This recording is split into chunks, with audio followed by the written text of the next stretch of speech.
Buenas tardes a todas y todos. Bienvenidos a este tercer conversatorio en el que vamos a hablar sobre la inclusión de las mujeres iberoamericanas. Históricamente, la mujer inmigrante ha sido siempre la gran desconocida en los procesos migratorios mundiales. No es hasta la década de los 80 cuando se comienza a estudiar a la mujer como agente activo en los flujos migratorios y no es hasta 1995 cuando la ONU publica el informe Mujeres inmigrantes, la mitad invisible. Ahora el término sería migrantes.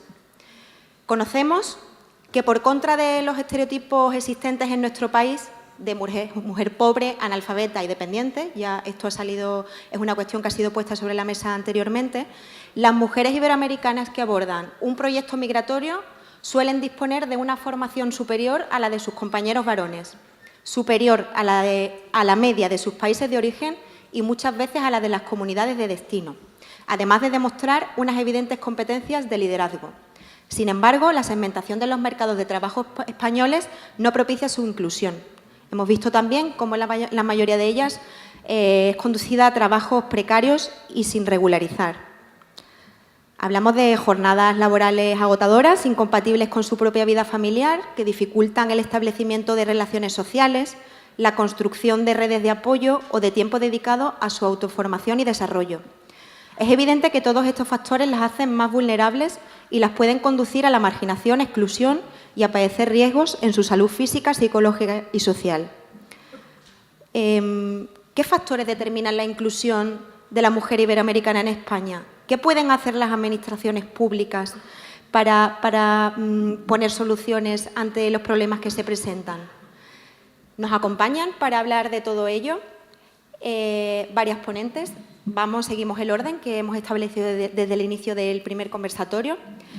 Se sienta a mi izquierda Estrella Rodríguez Pardo, Directora General de Integración y Atención Humanitaria.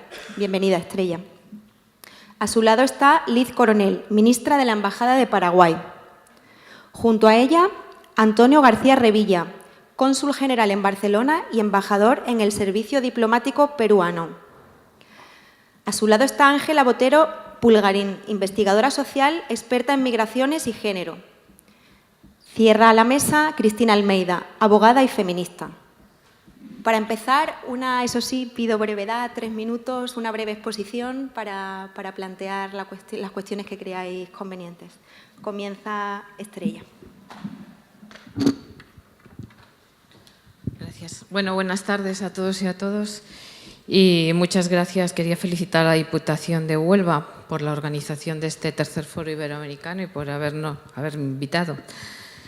Voy a ir cortando sobre la marcha, con lo cual si me paso pues me das un toque. Y también nada más comer es complicado, muchas de las cosas han ido saliendo a lo largo de la mañana. Decir que a mi juicio, aparte hay 3 como grandes revoluciones, ¿no? Una que todos conocen, que es la digitalización y la globalización, pero creo que otras son los fenómenos migratorios, los movimientos migratorios, que tampoco es una novedad. Creo que el mundo se ha ido construyendo a base de fenómenos migratorios. Y el otro es el protagonismo de la mujer en la sociedad, que hemos hablado bastante esta mañana, ¿no? Y me parece que es una revolución importante, ¿no? Y que afecta, por supuesto, también a las mujeres inmigrantes. Decir que para España el tema de la inmigración tiene que ser un eje nuclear de las políticas públicas en el siglo XXI. Todo el mundo está viendo los medios de comunicación todos los días, cómo a nuestra frontera sur están llegando personas. Hay una realidad que ustedes igual conocen menos, pero también están subiendo de forma importante los solicitantes de asilo y protección internacional en nuestro país, y es algo a lo que tenemos que abordar. Entonces, es importante que junto con Europa situemos el tema de las migraciones en el eje de las políticas públicas. Y cuando hablo de políticas no hablo de fronteras nada más. Estoy hablando de integración, estoy hablando de derechos y deberes, estoy hablando de ciudadanía. Yo creo que el eje lo tenemos que poner en la ciudadanía. Todos somos ciudadanos y ciudadanas de este país, ¿no?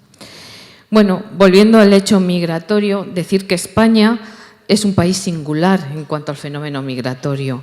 No nos ha pasado como Alemania, como Suiza, como Bélgica. Nosotros nos hemos familiarizado de golpe, porque éramos un país de emigración.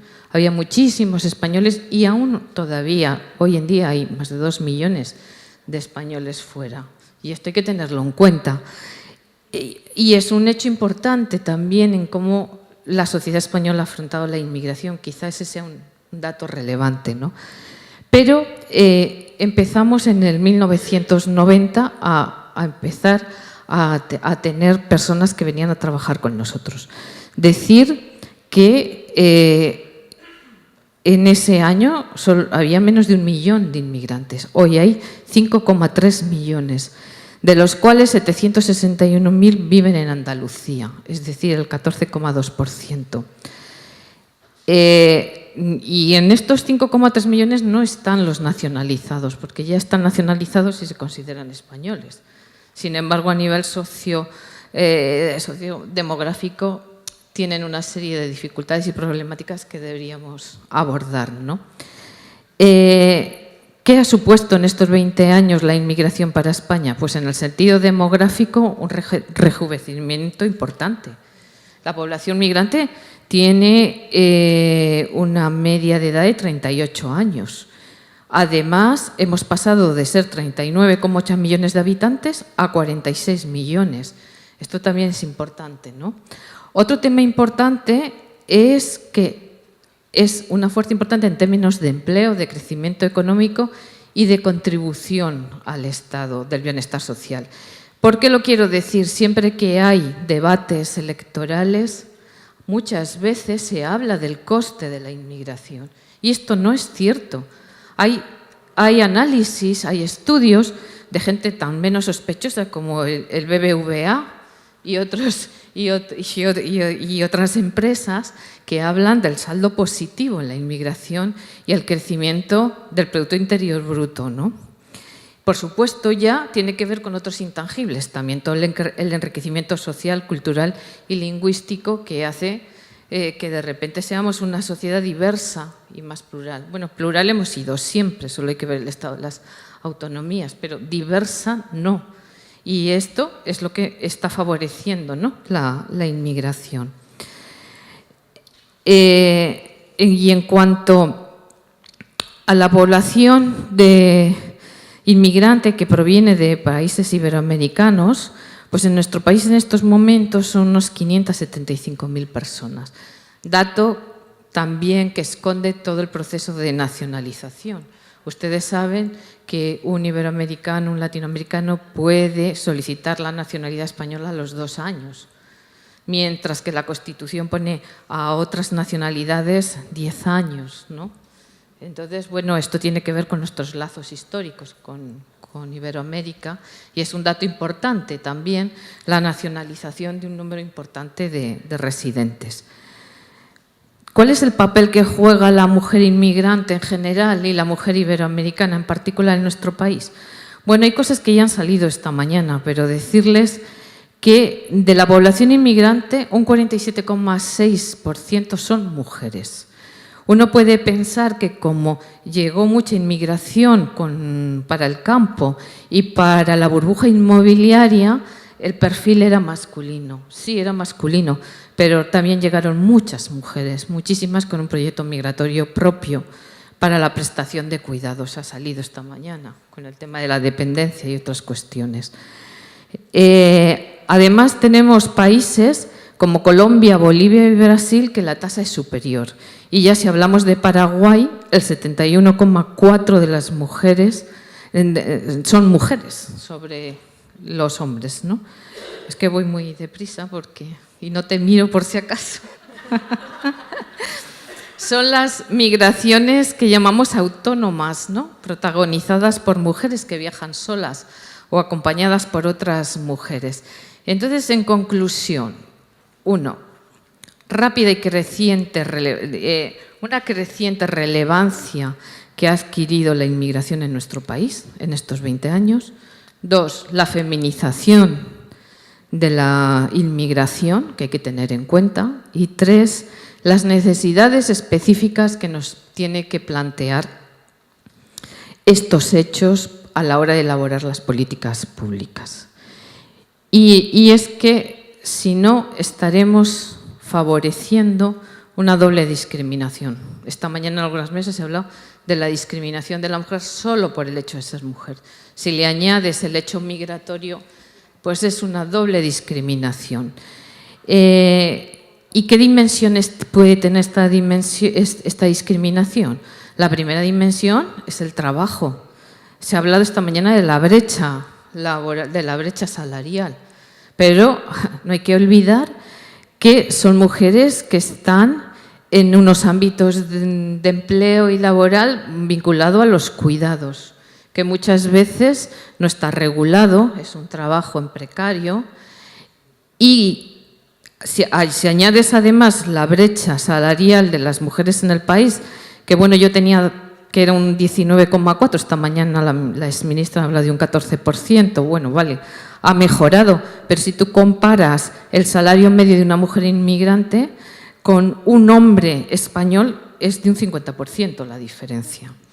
Y luego hay un estudio de UGT Andalucía muy interesante, ¿no?, que habla que entre la población inmigrante y los nacionales es de un 30%.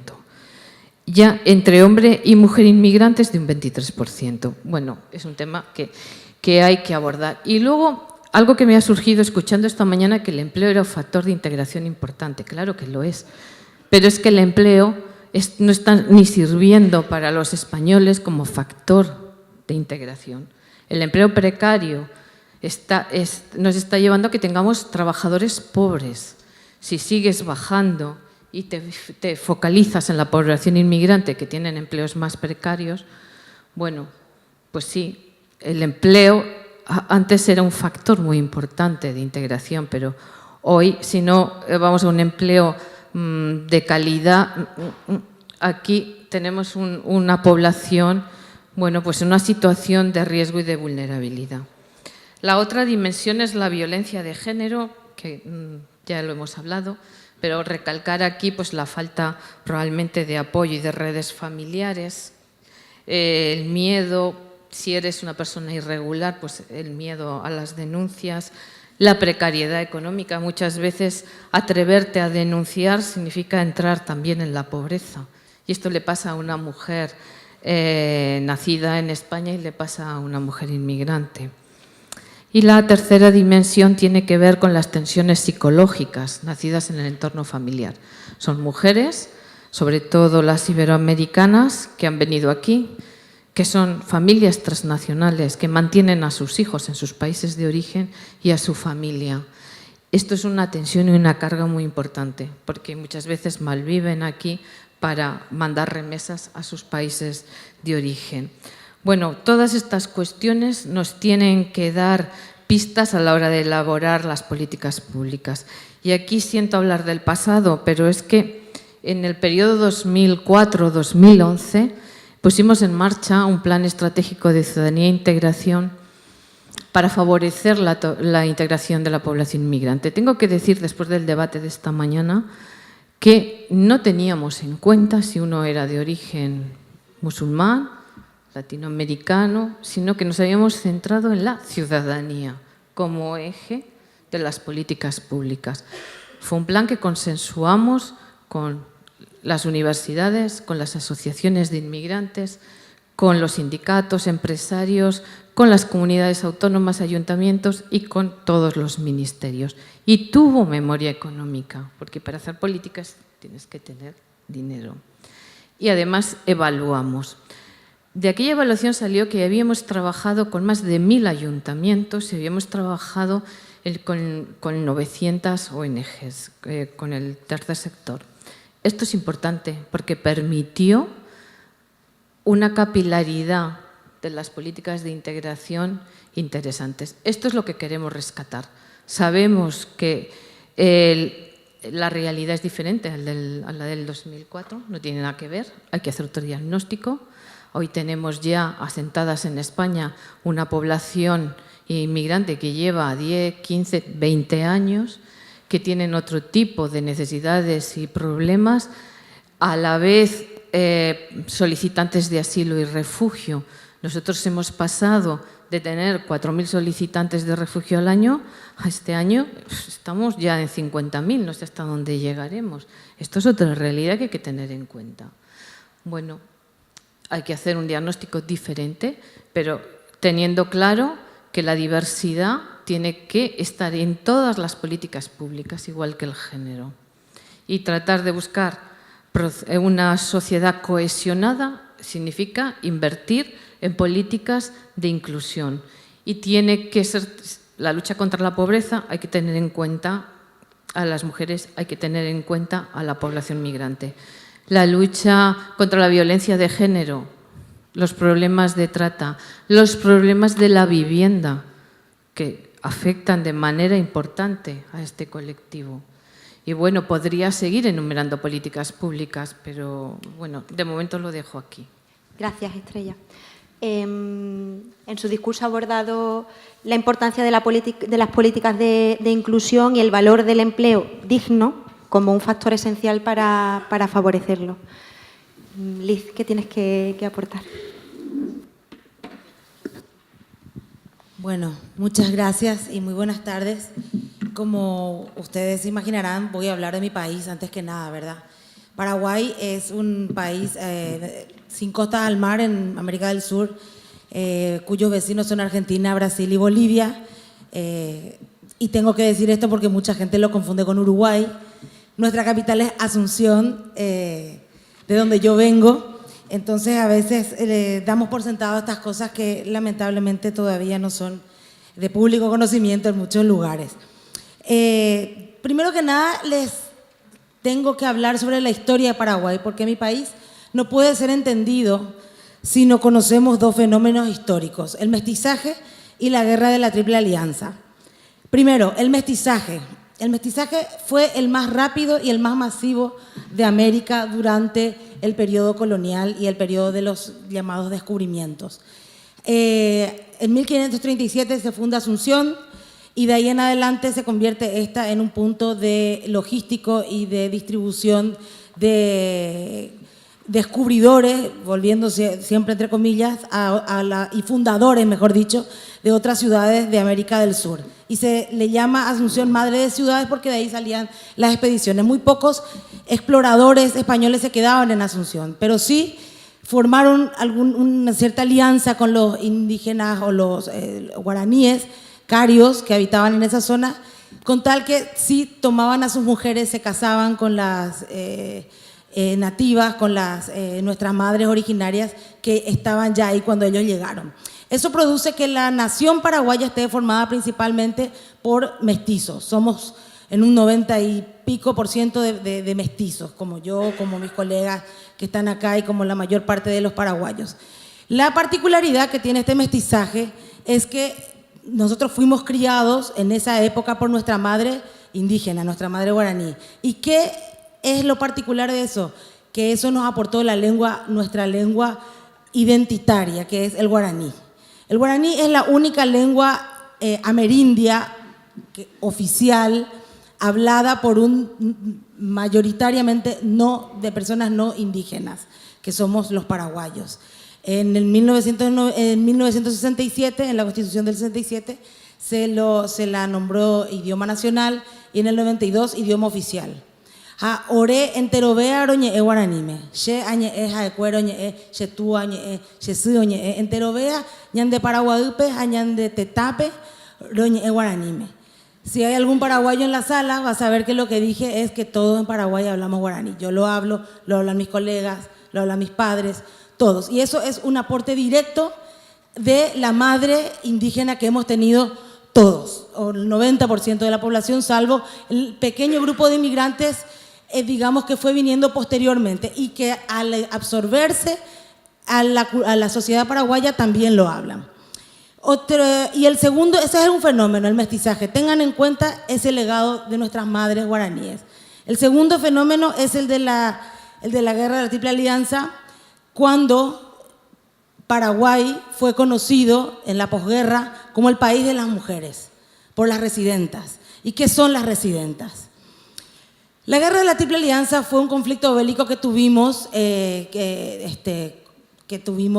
entre 1864 y 1870, donde Argentina, Brasil y Uruguay, 3 países, pelearon contra el Paraguay.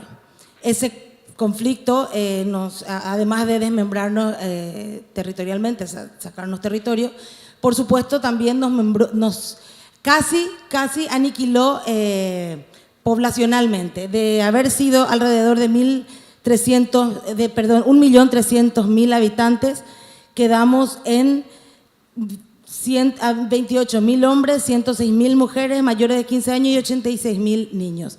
Es decir, unas 221.000 personas. Para no complicarle la vida, le digo el 16% de la población. O sea, cifras para arriba y para abajo. De ese 16% de la población, el 8% fueron mujeres con más de 15 años, o sea, en edad reproductiva, 2% de hombres y 6% de niños. Es decir, la frase el eslogan de "el país de las mujeres" fue plenamente justificado, porque en Paraguay quedaron solo las mujeres. Esto está documentado en varios libros de autores principalmente extranjeros que vivieron en la posguerra en Paraguay, como Rafael Barrett, con El dolor paraguayo, Catarina él es hispano-inglés, Catarina von Dombrowski, que es austriaca, que fue esposa de un diplomático alemán también en la posguerra, que escribió El país de las mujeres, la novela de un pueblo heroico. Josefina Pla, una escritora canario-paraguaya que vivió también en el principio del siglo XX, que escribió La pierna de Severina y En la piel de la mujer experiencias. Bárbara Potham Judkine, una alemana que escribió Paraíso de Mahoma o País de las mujeres. Y finalmente una paraguaya, una historiadora que escribió La mujer paraguaya, su participación en la Guerra Grande. Solo algunos ejemplos, si quieren buscar, algunos de ellos están en Amazon si les interesa la historia de nuestro país, porque es realmente para el feminismo debería estudiar la historia de nuestro país. Y acá voy a algo más personal, que es mi bisabuela. Mi bisabuela fue residenta. Realmente tengo 2 bisabuelas residentas. Una de ellas, gracias a Dios o gracias a mis tíos y a mi padre, dejó su legado escrito. Y ella cuenta lo que fue volver de esa guerra, cuando no había hombres. Voy a obviar un párrafo por el tiempo, pero quiero leerles uno de los párrafos que mi padre dejó en sus memorias, que justo hoy se cumple un año de su publicación, y que él recogió la memoria de mi bisabuela Casiana Torres, que dice: también comentaba mi bisabuela, que las familias paraguayas quedaron muy reducidas. Los varones en edad reproductiva estaban casi extinguidos, de modo que las mujeres jóvenes y en edad reproductiva se dejaban embarazar por cualquier anciano o mutilado para no acostarse y tener descendencia con las tropas de ocupación, porque Paraguay fue ocupada, quienes asesinaron a sus padres, sus hermanos, sus hijos y sus maridos. Ellas no pretendían casarse, solo querían dejar descendencia paraguaya, capaz de mantener vivo el país. Pensaban: Dios quiera que venga un varoncito, sería el rey de la casa. Ese era el pensamiento. O sea, ellas lo único que pensaban era embarazarse pero de verdad hay miles de historias de mutilados y de viejos y de cuanto varón pasaba por enfrente les daba igual, porque ellas tenían en su mente el repoblar el país. Piensen eso, piensen, hace 150 años Paraguay era un país prácticamente solo de mujeres, solo de mujeres. ¿Qué haríamos nosotras si tuviéramos la oportunidad de repoblar un país? Piénsenlo, tengan en cuenta eso. Y tengan en cuenta también que hoy se sabe que todos los que han vivido una guerra tienen estrés postraumático y muchos años después, 30, 40 años, se hacen estudios en Estados Unidos sobre todo, que tienen muchas guerras, el estrés postraumático del veterano. ¿Y cuánto más estas mujeres habrán tenido estrés postraumático si no solamente les quedó el recuerdo de todos de las atrocidades que vieron en esa guerra, sino que también volvieron a sus pueblos donde no quedaba nada y tuvieron que reconstruir su vivienda, su economía, no tenían de qué vivir, su familia, estaban huérfanas, solas, con sus niños chiquitos. Mi abuela tenía 10 años cuando volvió de la guerra. Su seguridad, tenían que defenderse de los animales salvajes que poblaron donde antes estaba su casa, su relación social. Y ese estrés postraumático, pónganse, yo les ruego que se pongan en la piel de esas mujeres. Volver a su casa o volver a lo que quedaba de su rancho para comenzar absolutamente de cero. Eso fue transmitido de generación en generación hasta el día de hoy, hasta nuestro país, hasta mi generación. Todavía en mi generación, en nuestra generación, al hijo varón se le considera el rey de la casa, hasta el día de hoy. Una de las autoras que mencioné, Bárbara Potham, en 1994, que escribió su libro, dice que el Paraguay es el país latinoamericano con porcentaje más alto de madres solteras.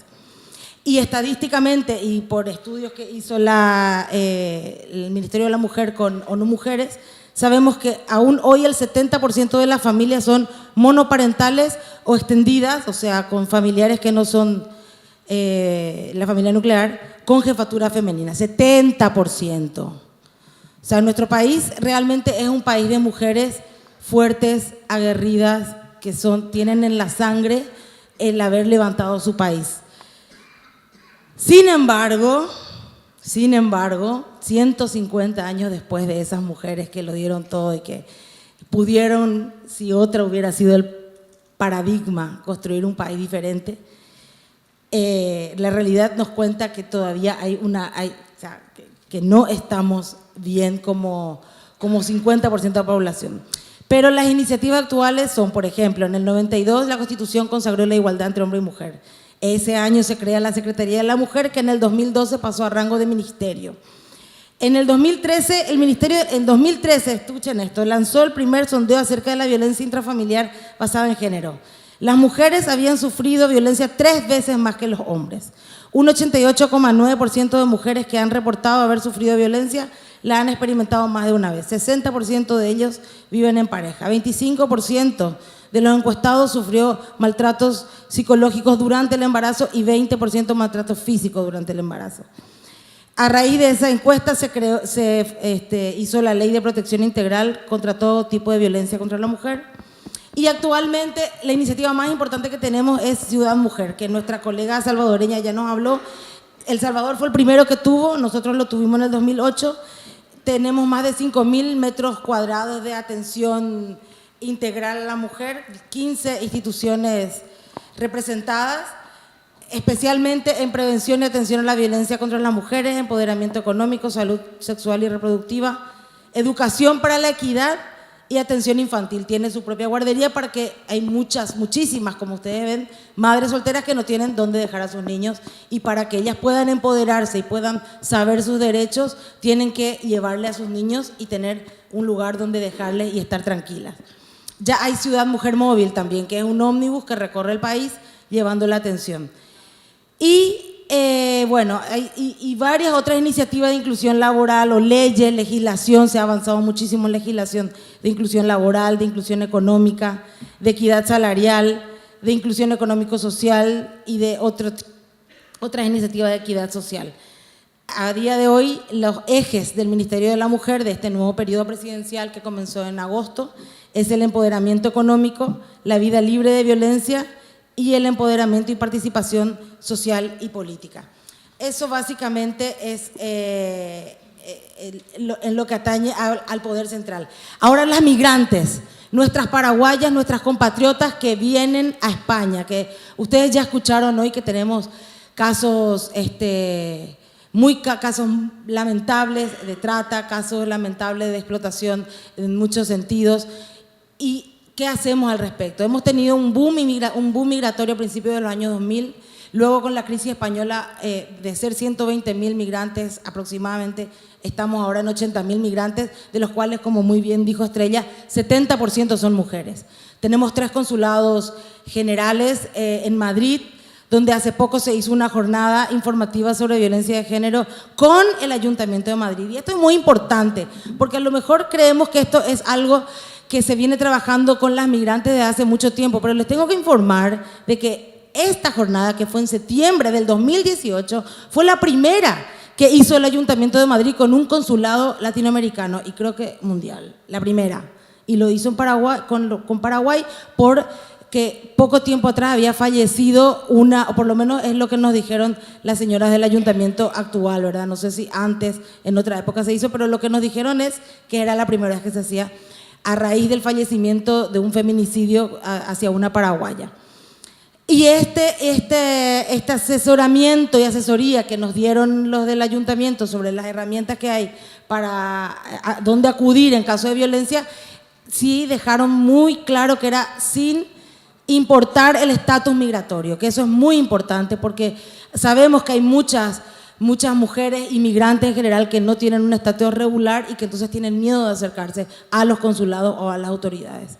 Entonces nos dejaron bien en claro y también a las compatriotas que eso no importaba. Luego hay cursos de mandos medios, asesoría jurídica especializada en violencia de género. Barcelona, el Consulado General en Barcelona tiene la iniciativa Mujer Paraguaya, que también da asesoramiento jurídico, apoyo a la finalización de educación secundaria, foro de mujeres y mesas de diálogo. Y luego el Consulado General en Málaga, que tiene servicio de información, o sea, tiene un proyecto de servicio de información sobre coberturas sociales y apoyo al empleo. Otra cosa importante, se ha trabajado muy bien en los últimos tiempos, sobre todo con la policía española y entre la policía española y la Fiscalía paraguaya para el combate a la trata de personas, tráfico y trata de personas, que es lamentablemente parte de la criminalidad transnacional organizada que tenemos que superar y combatir. Bueno, ¿me queda un minuto? Un minuto le doy la palabra. Ahora quiero cambiar drásticamente de foco y para resumir un poco lo que escuchamos esta mañana y otras conferencias que escuché últimamente en Madrid sobre el tema inclusión de la mujer o empoderamiento económico o mujer y defensa también, ¿verdad? Y quiero que por favor por un minuto cambiemos el chip y pensemos en esto que les voy a decir.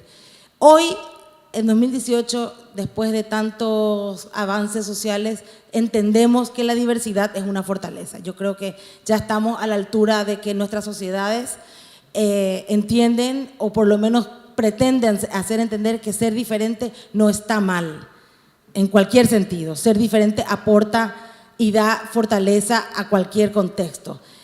Que la diversidad, que ser diferentes, que yo no sea igual que mi compañero Antonio, o que mis compañeras, o con mis colegas, o que los de Huelva, o que los de Salvador, o todos somos diferentes. No hay dos personas iguales en el mundo y aportamos porque sumamos. Entonces eso es una fortaleza y es una ventaja comparativa. No perdamos de vista eso. ¿Por qué? Porque yo les propongo lo siguiente, y esto es algo que tiene alguna justificación por qué les digo. Yo les propongo que reconozcamos que mujeres y hombres somos diversos. Y somos diversos y a la vez somos iguales. Pero saquemos un poco el foco en que somos iguales, porque sí somos iguales, pero también somos diversos. Y pensemos en este segundo punto, ¿por qué? Porque creo que en este momento y luego de 35 años de trabajar en la igualdad y en la no discriminación, creo que tenemos que repensar el discurso y creo que tenemos que poner un poco énfasis en el reconocimiento de las diferencias y complementariedades entre ambos sexos, más allá de estar diciendo lo que carecemos nosotras o lo que nos falta o donde tenemos que llegar, que no está mal, pero pensemos, les pido que piensen en este clave. Somos diversos, hombres y mujeres, para hablar de ese tipo de diversidad en la manera de afrontar las situaciones.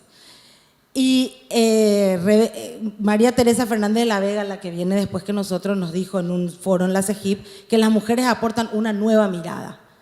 Pensemos, una mirada diferente. Y somos complementarios en esas visiones. Otra frase importante, Clark Hutchinson, alto representante del secretario general de la OTAN para Mujeres, Paz y Seguridad, nos dijo en la Casa de América que hombres y mujeres ven un mismo fenómeno de forma diferente. Y eso yo sé que todos los que estamos casados lo sabemos. Conocemos los chistes de los matrimonios, de que cómo ve él una cosa y cómo la veo yo, ¿no? Entonces vemos las cosas de manera diferente, aceptemos eso y aceptemos también que la integración de género no es solo de mujeres, sino que es equilibrar la visión, que nos dijo una comodora, José Kurz, directora general de Seguridad de Defensa de Canadá, también en un evento en Casa de América. ¿Qué quiero decir? Que somos iguales, tenemos derechos y responsabilidades iguales, pero somos diferentes. Somos diferentes y yo les propongo ahora incluir al otro. Incluir al otro que no está sentado, excepto por Antonio y por el embajador Tapias, que no está sentado en esta mesa. Entonces, incluyamos en los próximos foros más miradas masculinas. Tenemos que escuchar qué dicen ellos. Eso es lo que yo les propongo, porque la sociedad los componemos todos, el 100%, 50 mujeres y 50 hombres. Yo sé que lo que estoy diciendo es bastante disruptivo en el contexto en el que estoy, pero me animo a decirlo porque quiero que lo piensen. Este cambio no es tanto la salida de la mujer de lo privado hacia lo público, que fue la primera revolución feminista de la que fueron parte mi madre y las madres de muchos de los que estamos aquí, que se constituyeron en superwoman, que trabajaban y también cuidaban la casa. Ahora estamos en una segunda, creo yo que estamos en una segunda etapa, donde tenemos que equilibrar los derechos y las responsabilidades públicas, o sea, fuera de la casa, y privadas. Los deberes de cuantificar y valorizar las tareas de cuidado, por ejemplo.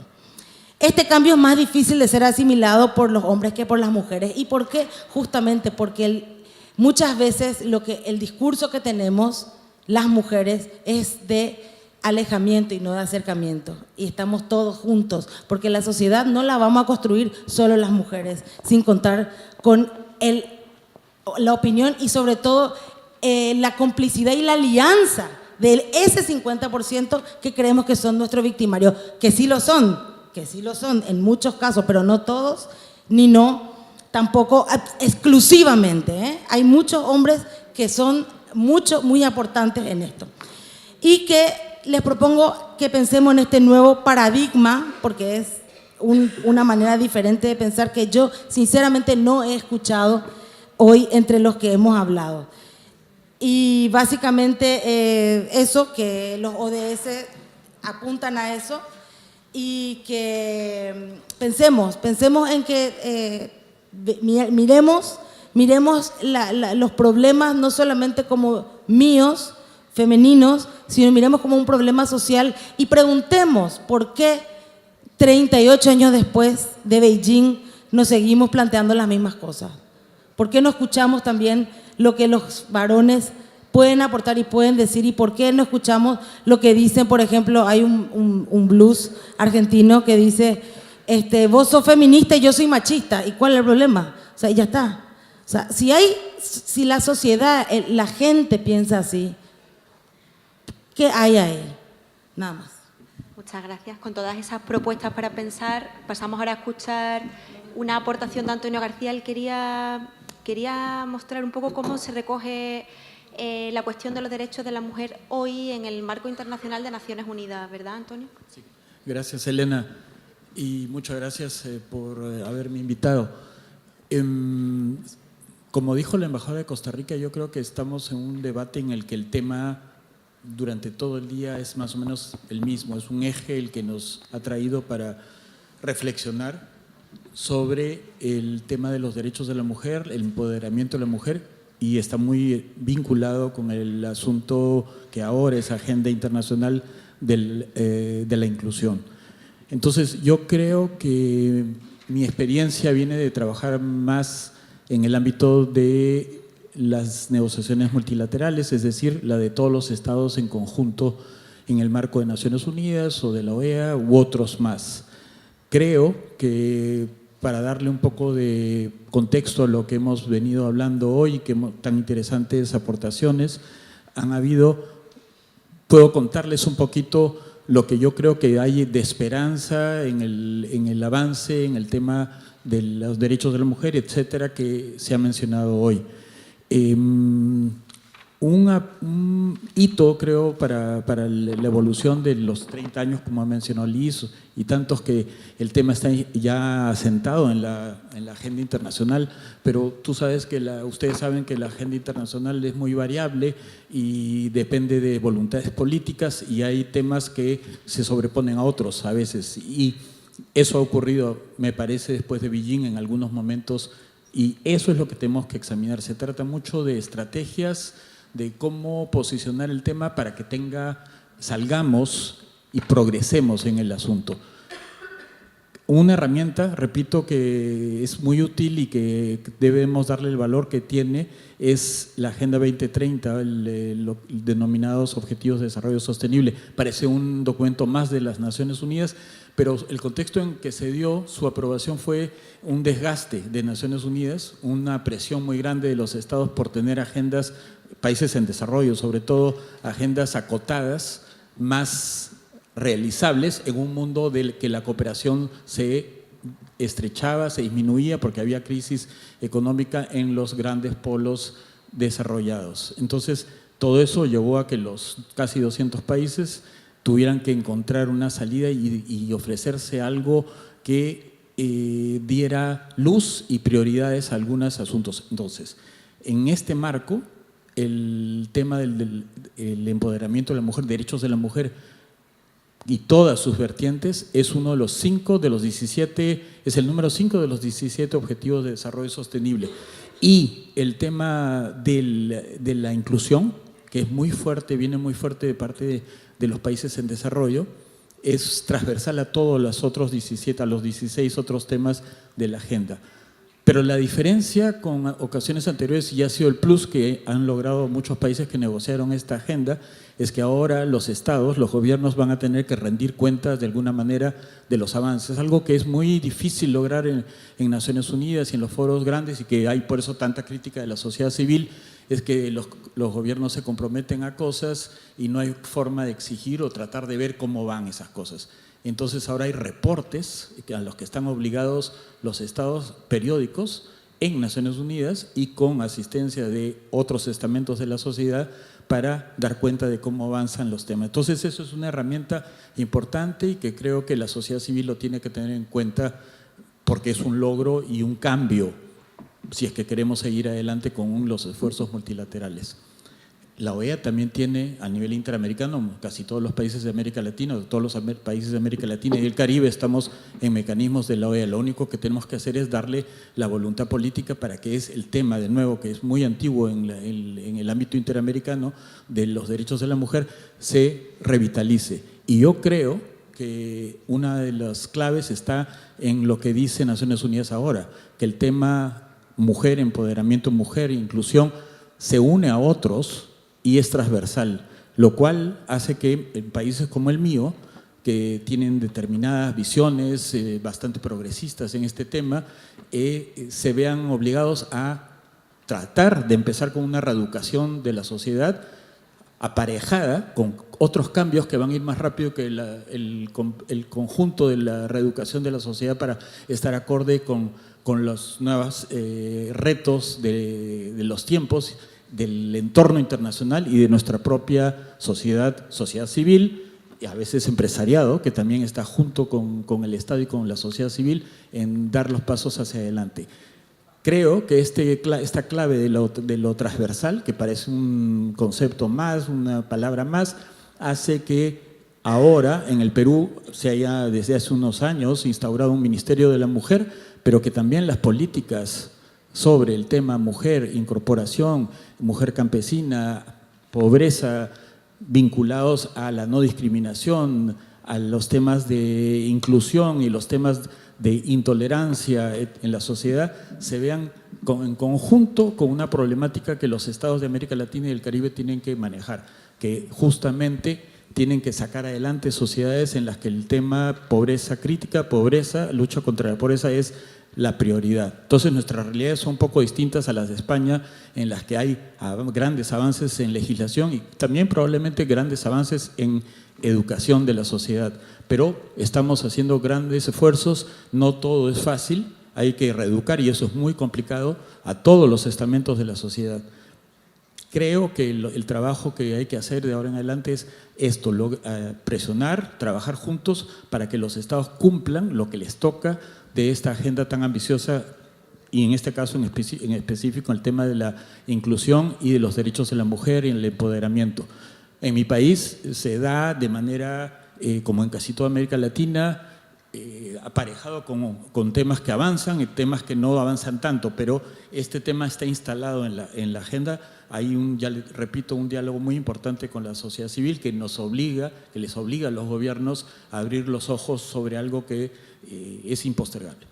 También hay elementos, digamos, de la coyuntura que hacen que países como el mío tengan que avanzar más rápidamente en legislación, algo que probablemente estaba muy atrasado en un momento y ahora ha ido cambiando en medio ambiente y en temas sociales como los derechos de la mujer y la transversalidad del tema, repito, es que el Perú tiene ambiciones de ser parte de la OSD, por ejemplo, y de repente otros clubes de ese tipo que traen de alguna manera, o por lo menos en la visión de los gobiernos, en algunos gobiernos, avance y posibilidades de progreso y una mejor vida para sus sociedades. Entonces, este tipo de incentivo, de estándares que hay que cumplir para avanzar, lleva también a cambio social que se está dando. De una manera a veces complicada, avances y retrocesos, pero ahí está. No es fácil el avance, hay que tener y trabajar, saber que hay que trabajar conjuntamente, que las sociedades, no solamente son los estados, los gobiernos, sino la sociedad civil, más otros estamentos tienen que jugar un rol importante.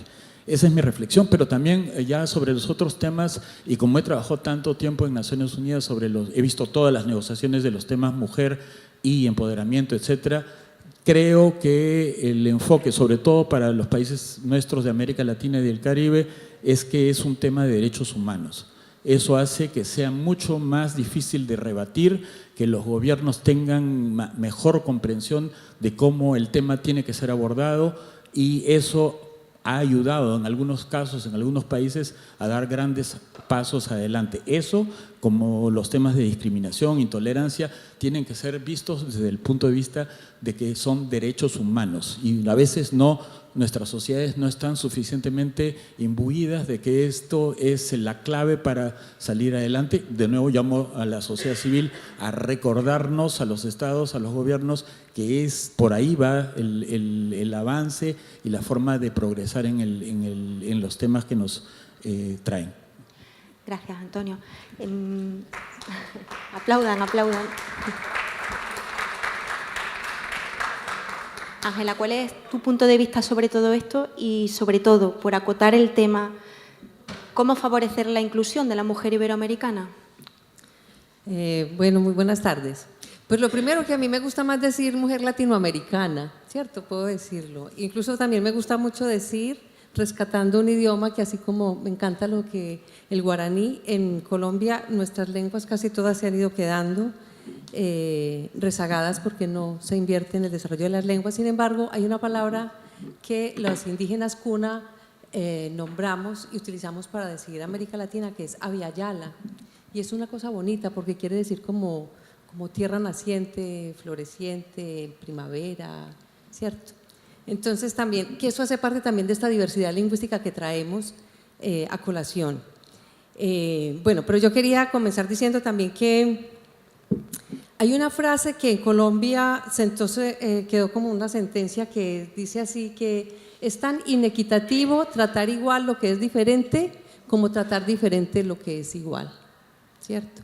Y a mí se me ocurre, que he estado aquí muy concentrada todo el día, y parece que todavía nos cuesta mucho hablar y centrarnos en el tema, hablar de las mujeres y hablar de las mujeres inmigrantes.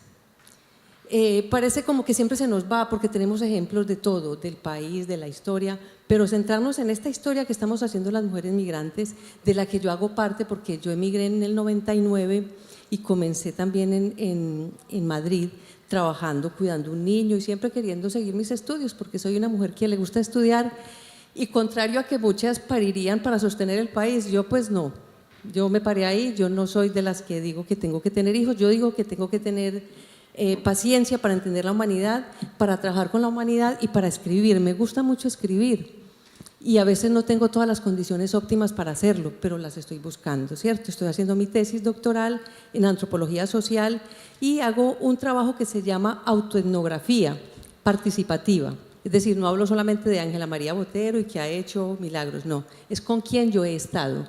Y yo he estado con las mujeres siempre, desde que estaba en Colombia, con la Red de Derechos Sexuales y Reproductivos, por eso es un tema el de la sexualidad, soy sexóloga también. Entonces siempre me ha gustado trabajar esto para explicar cosas que nadie me explicó. Por ejemplo, ser una niña víctima de violencia sexual, nadie me explicó nada, solamente que hay que callar. Y yo he ido buscando palabras para decir qué es lo que pasa y por qué hay tanta violencia sexual y por qué las mujeres no se exponen a vivir violencia, ¿cierto? Entonces, en ese trayecto de buscar respuestas, pues me he encontrado con respuestas de historias de muchas mujeres. Entonces, por eso mi tesis es participativa y hablo de historias de muchas mujeres que me encontré al lado de allá del Atlántico y que me he encontrado a este lado del charco, en Madrid, en España, e incluso en Suecia, donde también estuve trabajando por un rato, con las historias de mujeres. Fundamos asociaciones salvadoreñas porque para mí lo social es muy importante y quiero invertirle a lo social, a la construcción, a las asociaciones, porque me parece que el asociacionismo, las organizaciones de mujeres, es lo que hace que nosotras hagamos política sin tener que tener un partido, que nosotras podamos socializarnos en un país como este, en un país al que llegamos. Entonces, en eso de tratar diferente lo que es igual, se me ocurre también plantearles una cuestión y es, ¿por qué está ocurriendo que la violencia contra las mujeres, y voy a hablar de los feminicidios, de unos datos que hemos presentado, un grupo de mujeres de Madrid que estamos dentro de la Red Latinoamericana de Mujeres Migrantes, mujeres de América Latina y del Caribe, en la que yo estoy, en la que estamos muchísimas organizaciones de Madrid y de toda España. Entonces hicimos una investigación para la que no tenemos muchos recursos, porque esa es la otra cuestión.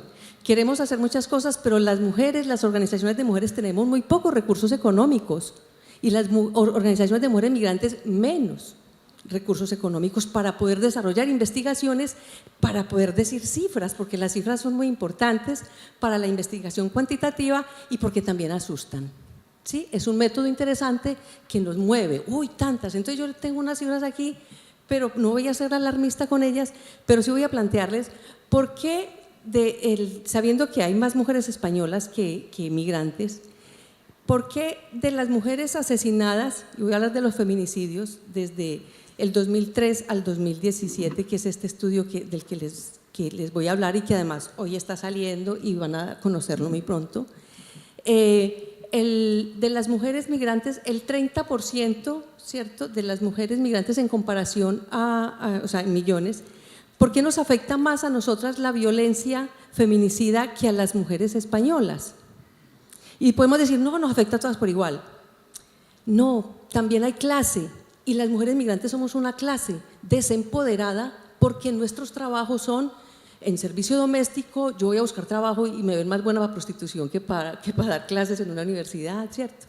Entonces, toda esa discriminación se suma y nos pone en una situación de vulnerabilidad contra la que nosotras también estamos luchando, porque no estamos yendo de pobrecitas, pobrecitas yo dame, no, es yo sé mucho, déjeme hacer. Por eso nos organizamos para poder, a través de las asociaciones, decir, tenemos voz, tenemos palabra, tenemos un cuerpo social que nos hace también ser importantes y que se nos escuche, ¿cierto? Sin tener que gritar, ¿cierto? Pero sí con una armonía, porque también estamos buscando la paz. ¿Y por qué buscamos la paz? Porque muchas de nosotras venimos de la guerra.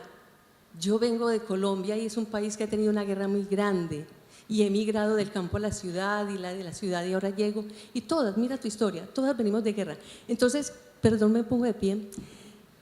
¿Qué nos está expulsando a las mujeres?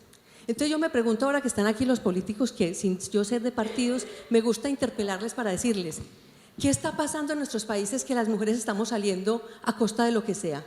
Que nos entregamos a una red de trata con tal de que me lleve y me saque de aquí. Estamos diciéndoles a nuestros países que están haciendo las cosas mal y que uno de los factores de expulsión de las mujeres de nuestros países es la violencia. A mí me desterritorializa la violencia, la inequidad y la injusticia. Entonces, si yo vivo una violación sexual y no tengo atención, ¿cierto?, ni resarcimiento por parte del Estado, ni de nadie, ¿yo qué quiero hacer? En principio irme del mundo, pero cuando ya me aterrizo digo, quiero irme de aquí.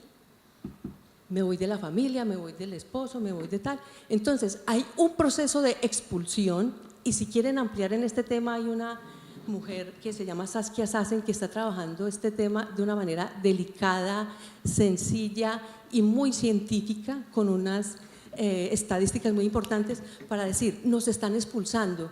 Entonces yo digo, listo, yo voy a hacerle reclamo al Estado español por el racismo institucional que no me deja a mí avanzar, ¿cierto? Que no solamente me pone un techo de cristal, sino que me pone fronteras, incluso cuando yo voy a exigir derechos. Porque es mejor, parece que es mejor pedir que exigir, ¿cierto? Cuando decimos que es desde los derechos que nos deben atender y no desde la pena, ni desde el pesar, ni porque yo soy buena persona, no, porque tenemos que respetarnos como humanas y con los derechos humanos que tenemos. Entonces, si yo estoy hablando y estoy diciendo, es que estoy interpelando a este Estado para que el racismo institucional no me haga daño, para que nos replanteemos las maneras en que nos estamos atendiendo las necesidades humanas, también estoy interpelando a nuestros países para decir, ¿por qué nos están expulsando? ¿Cierto? Porque también el racismo no es de aquí, también viene de allá, y venimos de una construcción racista, sexista, y estamos intentando cambiar. Y eso es descolonizarnos de la violencia, porque nos ha colonizado la violencia, nos ha colonizado el patriarcado y la pobreza, porque ¿qué más factor de violencia que la pobreza? ¿Cierto? Entonces, esa violencia estructural nos va sacando y nos va poniendo en un riesgo muy alto al lugar al que llegamos. Entonces, para mí, una de las alternativas es la de las organizaciones sociales mixtas. Y mixtas es que yo soy intercultural, yo no puedo hablar solamente de Colombia. Por eso estoy en una red de mujeres latinoamericanas y quiero plantear el tema de la diáspora. La diáspora son las mujeres que tuvieron que irse a Madrid, que salieron de muchas partes de Extremadura, tu misma familia, cantidad de gente que además eso lo aprendí yo a donde llegué, que fue Alcobendas, donde yo veía asociaciones de todo, del pelo corto, asociación de los partos múltiples, asociación de trasplantados, y yo, ¿y por qué tantas asociaciones? Y es muy interesante, porque es la única manera de acceder a recursos, de tener grupos y de hacer políticas sin tener que estar dentro de un partido, sino poder ingerir en las políticas públicas para que esa política pública hable de esta situación mía, la de mi vecina, la que vino de Andalucía, la que vino de todos los lugares. Entonces nosotras comenzamos a hacer organizaciones de mujeres, unas de mujeres y otras mixtas, las de más jóvenes, y ese tipo de asociacionismo es lo que nos ha permitido promover que los y las jóvenes migrantes estudien y sueñen con ir a la universidad.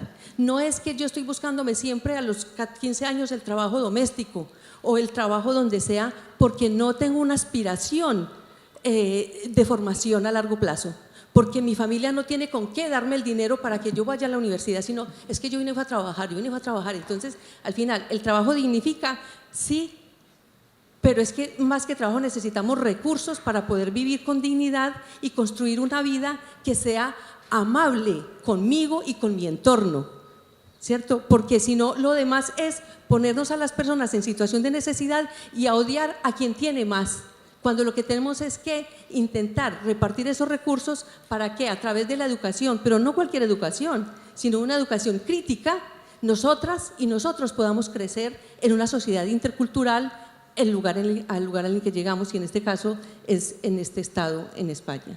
Entonces, para mí, o sea, yo les agradezco mucho que hablemos de esto, pero que aprendamos también a poner el foco en el lugar, porque una pone el foco, pero lo que está alrededor son las sombras, y esas sombras también nos dan mucha información de por qué se iluminan unas cosas y no otras. Muchas gracias. Gracias, Ángela.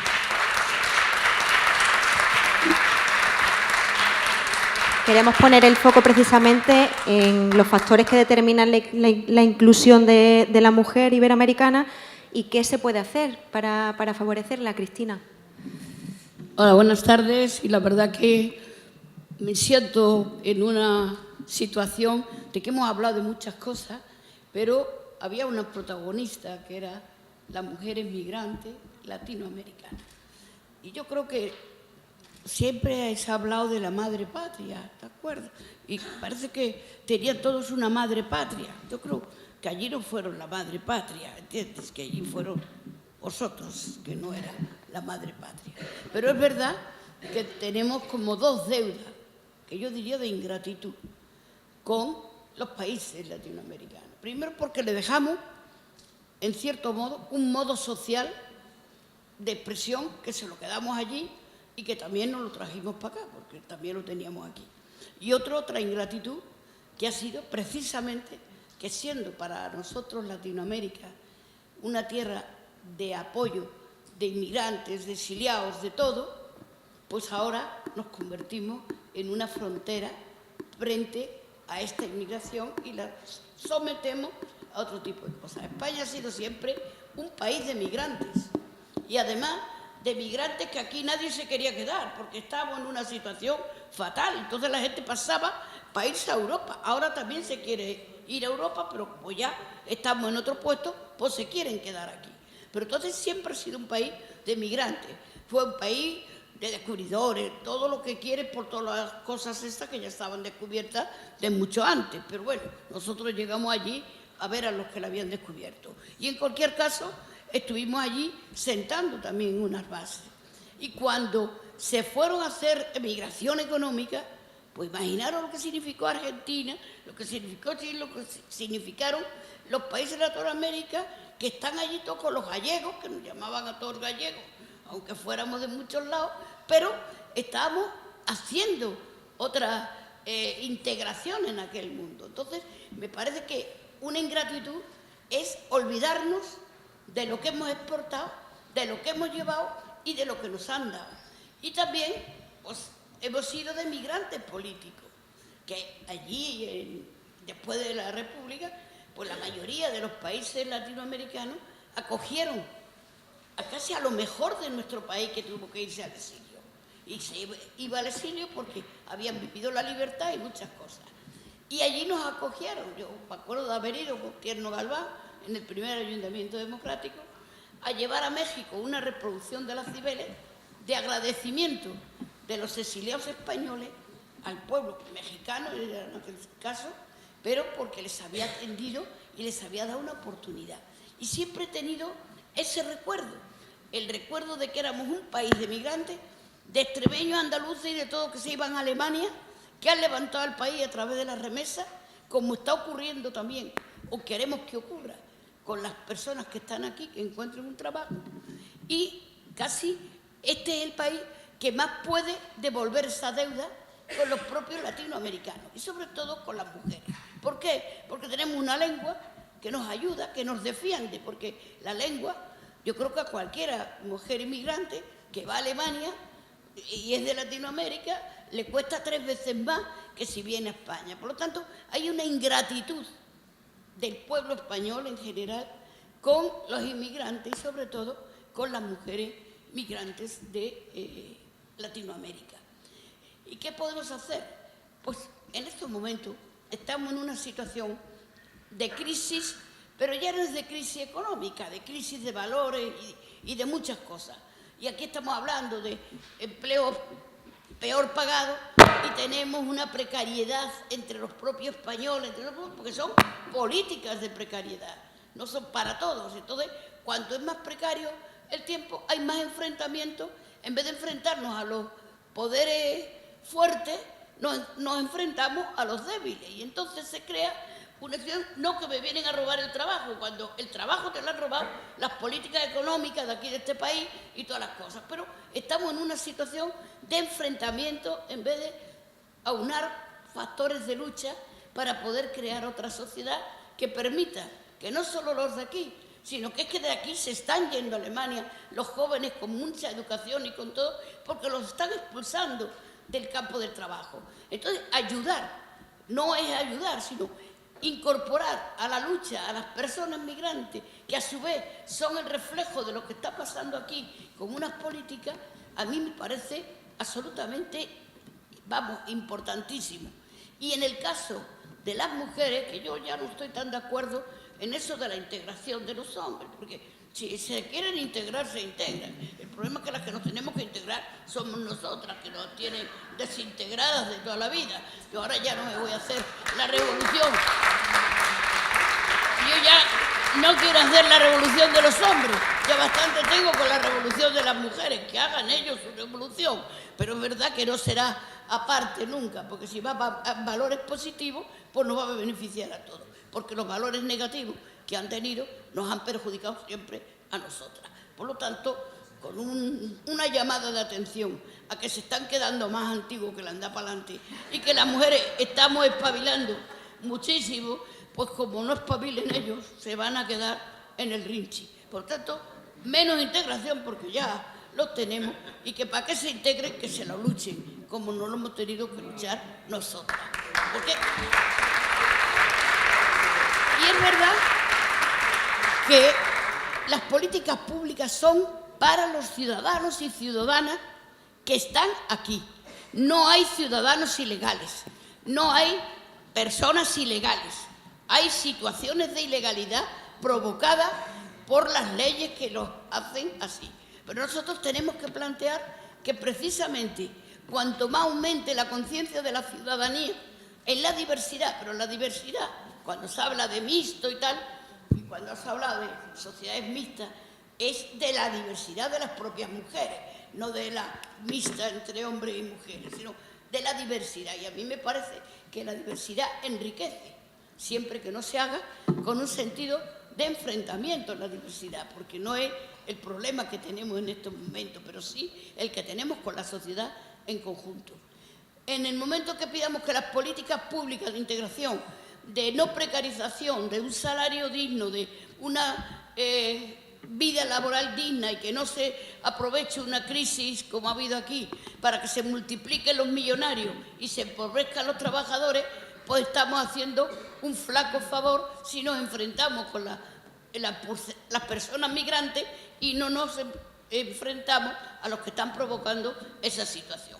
Por lo tanto, hacer políticas públicas, ¿cómo se incluye? Dándole el título, como ha dicho ya está por aquí, de ciudadanas y ciudadanos. Y que cuando le da ese título tienes que tener acceso a todas las posibilidades que hay.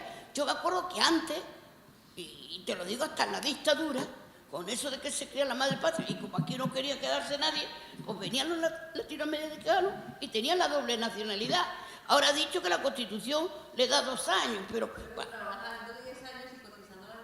claro, por eso te digo que hay muchísimas cuestiones que antes nacían de lo que teníamos una historia en común y por lo tanto participábamos los derechos con todos los que tenían esa historia común. Pero ahora ya no tenemos los derechos, los que tenemos una vida y un lugar común y cada vez los queremos compartir menos con los que vienen aquí. Por tanto, la inclusión de la mujer latinoamericana se hace cuando se le da el concepto de ciudadana. Y todas las políticas públicas que se hagan para intentar la igualdad y la no depreciación en los trabajos y tal, tienen que afectar a todos los ciudadanos. Las de aquí, las de allí y las que estén aquí, porque tienen ese estatuto de ciudadanía. Por lo tanto, no distinguiría en el concepto de migrante, sino en lo que habría que aprovechar más o hacer políticas más expresas para acabar con la desigualdad, que a lo mejor afectan más a mujeres migrantes que a las de aquí, pero que son políticas públicas que se aplican en un país para solucionar la desigualdad. Y yo en ese sentido creo que la mejor integración es precisamente que somos ciudadanas con plenos derechos allí donde estemos. Gracias, Cristina. Pues con esta reflexión sobre la importancia de políticas públicas para todos los ciudadanos y ciudadanas, tenemos que despedir ya este conversatorio porque se nos echa el tiempo encima y a continuación vamos a escuchar la conferencia de clausura a cargo de María Teresa Fernández de la Vega, presidenta del Consejo de Estado. Muchísimas gracias a todas las participantes.